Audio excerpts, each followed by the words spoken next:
Hello, this is Dominic with Certek News, and today is April 1st, 2021, which means it's April Fool's Day.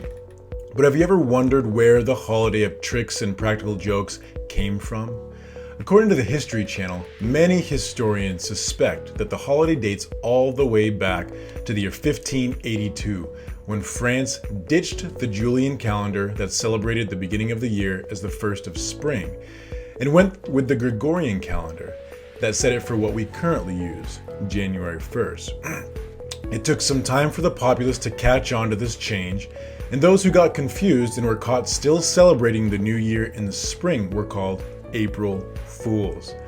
These April Fools found themselves the butts of practical jokes and hoaxes. One tradition was to stick a paper fish on someone's back and refer to them as what translates to an April fish, which is said to symbolize a young, easily caught fish or a gullible person. Here at Certek, we work with heat conduction all the time. Well, in a report from the Vienna University of Technology, groups from both China and the United States collaborated to find the optimal heat conductor.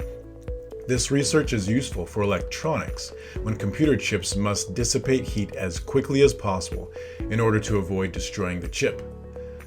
The researchers discovered that a specific form of tantalum nitride has a higher thermal conductivity than any other known metal.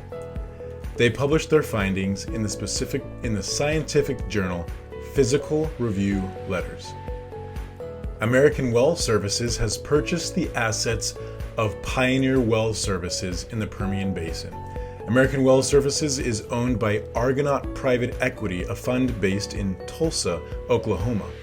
Unlike many acquisitions that see drastic cuts and replacements of personnel, American Well Services has announced that it is retaining almost all employees related to operations and look forward to their continued relationship with the parent company, Pioneer Natural Resources.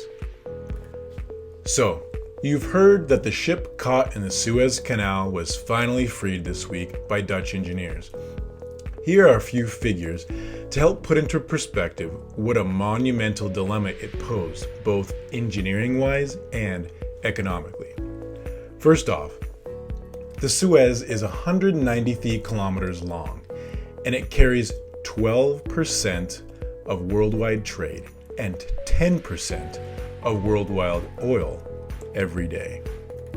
About 50 ships per day sail through it, generating $15.9 million in transit fees alone per day.